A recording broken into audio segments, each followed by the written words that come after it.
jàng nga fatiha ba jàng saar léegi ba ne allahu akbar yaa ngi rukoon booy rukoon fexeel sa ndigg na daal di jub waaye bul def nii bul sëgg tam ba nga xamante ni boobu beeg kii bi mooy gën a wàcc mooy sëgg boo xam na nga naan nii tam baaxul waaye jéem a jub gis nga xam ne buñ sotti woon ndox day tuuru fépp maanaam day yem soo ne allahu akbar gis nga yaa ngi fii pare nga jàng ba pare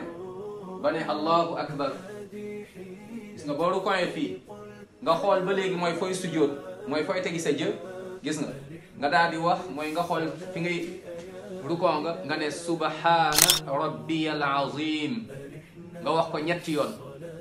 gis nga daal di wax subhaana rabbiyal azim wax nga ko benn yoon nga waxaat ko ñaar yoon waxaat ko ñetti yoon nga tey subhaana rabbiyal azim moom ngay wax gis nga subhaana rabbiyal azim subhaana rabbiyal azim subhaana rabbiyal azim nga def sami allahu liman hamida ba léegi toujours na nga xool fi ngay sujooti